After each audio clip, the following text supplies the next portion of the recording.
तर मंडळी, आता आपण चाललो आहे टेम्पल्सचं दर्शन घ्यायला. मलेशियामध्ये जवळजवळ 40 ते 45 टेम्पल्स आहेत, पण त्यापैकी फेमस हे 21 आहेत. पण आपण ते कवर करू शकत नाही, म्हणून कमीत कमी 3 तरी टेम्पल आपण विजिट करणार आहोत. त्याच्यामधलं एक आहे मरियम्मा, एक आहे गणेशाचं आणि एक आहे हनुमानजीचं. तर मी त्या टेम्पलकडे घेऊन जातो. प्रत्येक टेम्पलचं एक वैशिष्ट्य आहे, ते तुम्हाला मी नक्की दाखवेन. तर प्लीज हा व्लॉग नक्की बघा.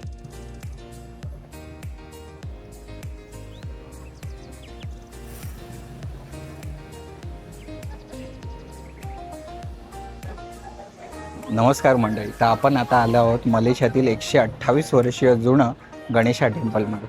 तर ह्या गणपती टेम्पलचं नाव आहे पोर्ट हिल गणेशा. तर पोर्ट हिल नाव का पडलं? कारण ह्याच्या बाजूलाच एक जुनं मलेशियन पोर्ट होतं, जे आता दुसरीकडे शिफ्ट झालं. त्यामुळे ह्या गणपती मंदिराला पोर्ट हिल गणेशा म्हणून सुद्धा संबोधलं जातं. 1897 साली याची स्थापना झाली, पण या स्थापनेमागे सुद्धा खूप मोठी कहाणी आहे. तर झालं असं होतं, एक इंडियन गार्डनरने खूप आधी एक छोटीशी मूर्ती घेऊन पूजा करायला सुरुवात केली होती. सकाळ संध्याकाळ तो पूजा करत होता आणि त्याला चांगला प्रतिसादही लाभला. त्याने टाळ, मृदुंग, आरती जोरात करायला सुरुवात केली. पण काय झालं, त्याच्या शेजारी वॅगनर दुराई नावाचा मनुष्य होता. तर तो इकडचा पोलीसच्या सेनेतला मुख्य होता. तर त्याला या आरतीचा त्रास व्हायला लागला. तर त्याने एक दिवस यांना बजावलं की तुम्ही आजच्या आज ही आरती वगैरे बंद करा, नाहीतर मी हे सगळं तोडून टाकेन. आणि झालं काय, त्याच दिवशी त्याला पॅरालाइजचा अटॅकसुद्धा आला. आणि मग काय झालं, थोड्या दिवसानंतर इंडियन गार्डनरच्या स्वप्नात गणेशजी आले आणि त्यांनी सांगितलं की बाबा, तू ह्याच्यासाठी एक आरती अरेंज कर आणि त्या आरतीची विभूती त्याच्या पायाला जाऊन लाव. आणि इंडियन गार्डनरने सुद्धा तेच केलं. थोड्याच दिवसात त्या वॅगनर दुराईच्या सगळा पॅरालाइजचा जो प्रभाव होता तो कमी झाला आणि तो फुल्ली रिकवरसुद्धा झाला. त्यानंतर तो सुद्धा गणेशजीचा भक्त झाला. गणेशजीचा भक्त कोण नाही आहे, ते तर सगळे विघ्नहर्ता आहेत. स्टोरी ऐकून मी सुद्धा स्तब्ध झालो होतो, मी सुद्धा शॉक झालो होतो. तुम्ही पाहू शकता मंदिराची कसं आहे गणेशजीचं मंदिर. असंख्य अशी लोक दररोज येतात आणि आज तर मंगळवार आहे, त्यामुळे मी नशिबाने आज मी इकडे येऊ शकलो. तुम्ही पाहू शकता.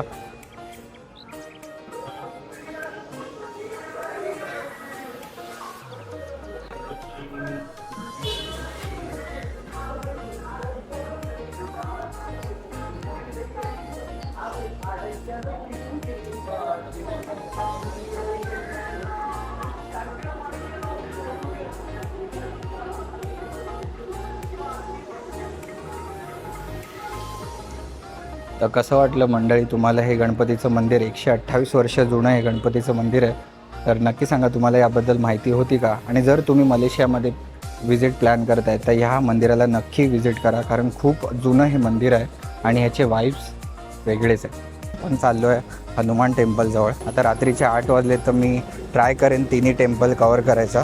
पण आता मी हनुमानजींच्या टेम्पलवर चाललो आहे, जे इथून 20 मिनटं वॉकिंगवर आहे. तर मंडळी, मी इकडच्या श्री हनुमान टेम्पलजवळ पोहोचलो आहे. तुम्हाला मी इकडचा नजारा नक्की दाखवतो. पाठीमागे तुम्ही पाहू शकता.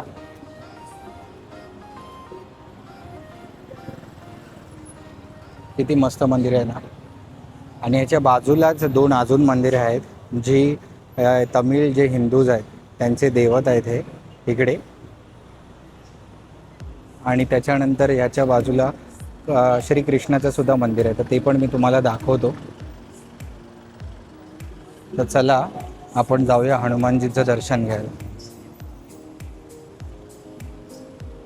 खूप छान असं वाईब आहे या मंदिराची. तुम्हाला मी आत जाऊन दाखवतो मंडळी.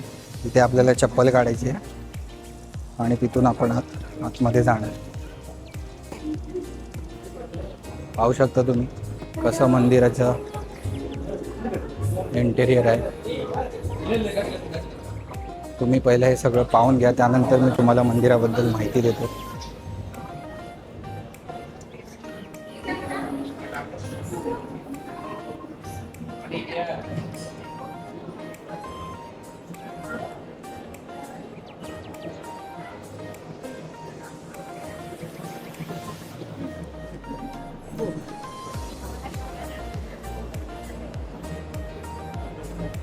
पाहू शकता तुम्ही प्रत्येक मंदिराच्या कोपऱ्यावर हनुमानजीचा स्टॅच्यू आहे आणि प्रत्येक स्टॅच्यू काही ना काही सांगत आहे.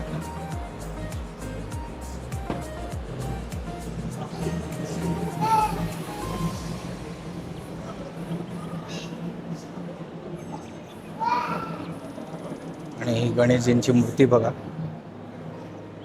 कारण आपल्या शास्त्रात म्हटलं आहे कोणत्याही मंदिरामध्ये गणपतीची मूर्ती ही नक्कीच असली पाहिजे, तर त्या मंदिराला देव पण लाभतं. तुम्ही पाहू शकता मंडळी, किती छान असं मंदिर आहे.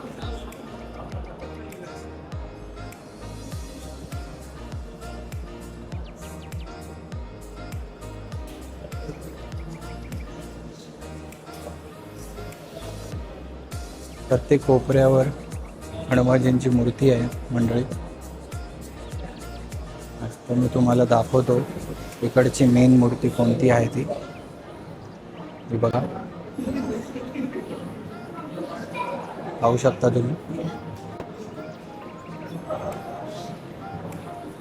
आणि जर तुम्हाला ही टेल दिसत असेल तर तुम्ही पाहू शकता ही पूर्ण कळसापर्यंत गेली आहे मंडळी. ही वरती कळसापर्यंत ही शेपूट जाते हनुमानजींची. हार वगैरे श्रीफळ दिलं जातं, पूजा वगैरे आरती सगळी इकडे केली जाते. तर मंडळी, मंदिर तर तुम्ही पाहिलंच असेल, तर या मंदिराबद्दल माहिती देतो.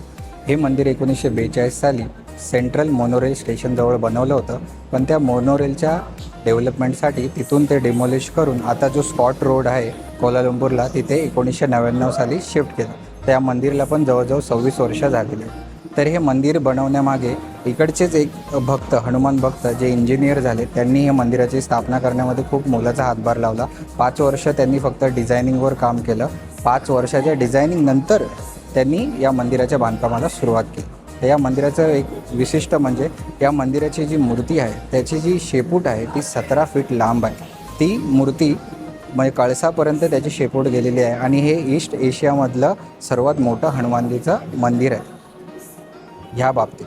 आणि ह्या मंदिराची एक खासियत असं म्हणतात की इथे ज्याला भूतबाधा झालेली आहे किंवा कोणाही काळा जादू केला असेल तर त्याचं निष्करण या मंदिरात दर्शन घेतल्याने जातं. तर आपल्या हनुमान चालिसामध्ये म्हटलंच आहे, भूतपिशाच निकट नाही यावे, महावीर जब नाम सुना. तर बरोबरच आहे मंडळी. तर तुम्हाला कसं वाटलं हे मंदिर आणि तुम्हाला या मंदिराबद्दल माहिती होती का? नक्की कमेंटमध्ये सांगा आणि सर्व हनुमान भक्तांना ही व्हिडिओ पाठवा. बोला जय श्रीराम. पाहू शकता तुम्ही, हे मलेशियामधील श्रीकृष्णाचं टेम्पल आहे, गणपतींची मूर्ती आहे. आणि त्याच्यानंतर इथून आत आपल्याला जायचं आहे.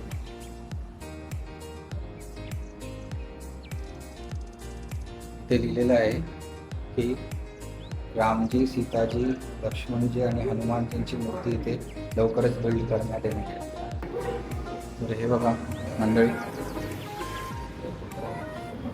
असं मंदिरामध्ये आतमध्ये आल्यावर असे दृश्य आहेत. इकडे श्री गणपतींची मूर्ती आहे, पाहू शकता तुम्ही. आणि त्यानंतर पुढे आल्यावर सुब्रमणियार, श्री सुब्रमणियार यांची सुद्धा मूर्ती आहे. आणि हे रुक्मिणीचं मंदिर आहे, तुम्ही पाहू शकता. रुक्मिणी आणि सत्यभामा समाधी म्हणतात. तर इथे अंजनेयार यांची मूर्ती सुद्धा आहे.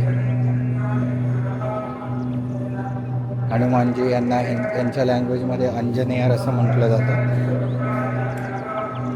आणि त्यानंतर श्री अंदल यांची तुम्ही मूर्ती इथे पाहू शकता.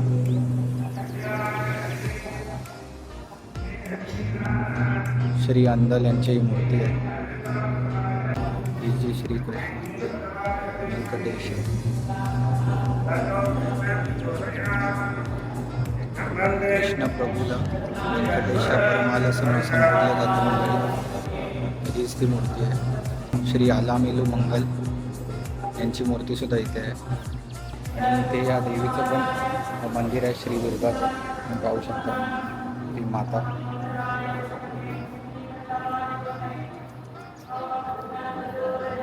तर हे आहे मंदिर कोलालंपूरमध्ये स्पॉट रोडवर श्री हनुमान टेम्पलच्या बाजूला. आणि लवकरच इथे राम, लक्ष्मण, सीता आणि हनुमानजींची मूर्ती पण स्थापन होईल. तर तुम्ही जर मलेशियाला येत असाल तर नक्की व्हिजिट करा मित्रांनो. मंडळी, ही होती मलेशियातील मंदिरची टूर मी ती कवर केली आहे.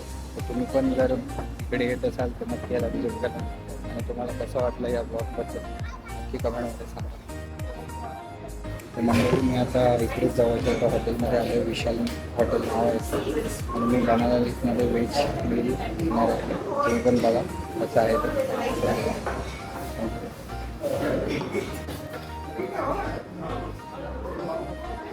मंडळी पहिली भाजी आलेली आहे. फणस आणि कोबी अशी भाजी पहिली आलेली आहे. त्याच्यानंतर कोबी म्हणून आहे ही दुसरी भाजी आहे. त्याच्यानंतर ही पनीरची भाजी तुम्ही पाहू शकता. तर 3 भाज्या तुम्ही वाढलेल्या आहेत सुरुवातीला. मंडळी तर पूर्ण थाळी सजलेली आहे. मला मी दाखवतो. पाहू शकता तुम्ही परोठा आहे, सांबार आहे, राईस आहे. त्याच्यानंतर ही त्यांची भाजी आहे पनीरची.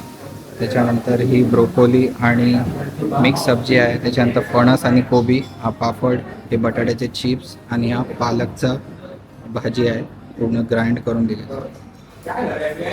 तर छान अशी काय बोलतात मेजवानी मंडळी. असं परिपक्व जेवण मला मिळालं आणि मंदिराच्या जवळच हे रेस्टॉरंट आहे विशाल फूड. मला खूप आवडले. बघूया टेस्ट कशी.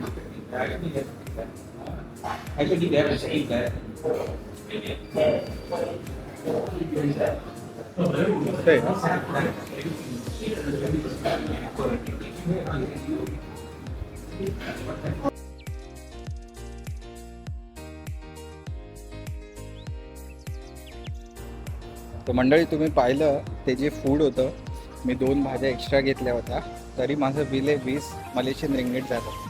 तर अर्थ म्हणजे 400 रुपये फक्त. तर 400 रुपयामध्ये तुम्ही एवढी धमाल करू शकता. पोटभर जेवलो मी. आता चालायचं आहे 20 मिनटं. टॅक्सीने ॲक्च्युली 5 मिनटं आहे, पण असं चालत गेलो तर 20 ते 25 मिनटं लागेल. आता जेवलो तर बघत बघत जाईन. तर भेटूया उद्याच्या ब्लॉगमध्ये, कारण उद्याच्या ब्लॉगमध्ये खूप धमाल होणार आहे. कारण आपण केव्स पण कवर करणार आहे आणि इकडचा जो जेंटिंग हाय आयलँड आहे तिकडे पण जाणार आहे. तिकडचे कसिनो, तिकडचा व्ह्यू, तिकडची केबल कार सगळं मी दाखवणार आहे.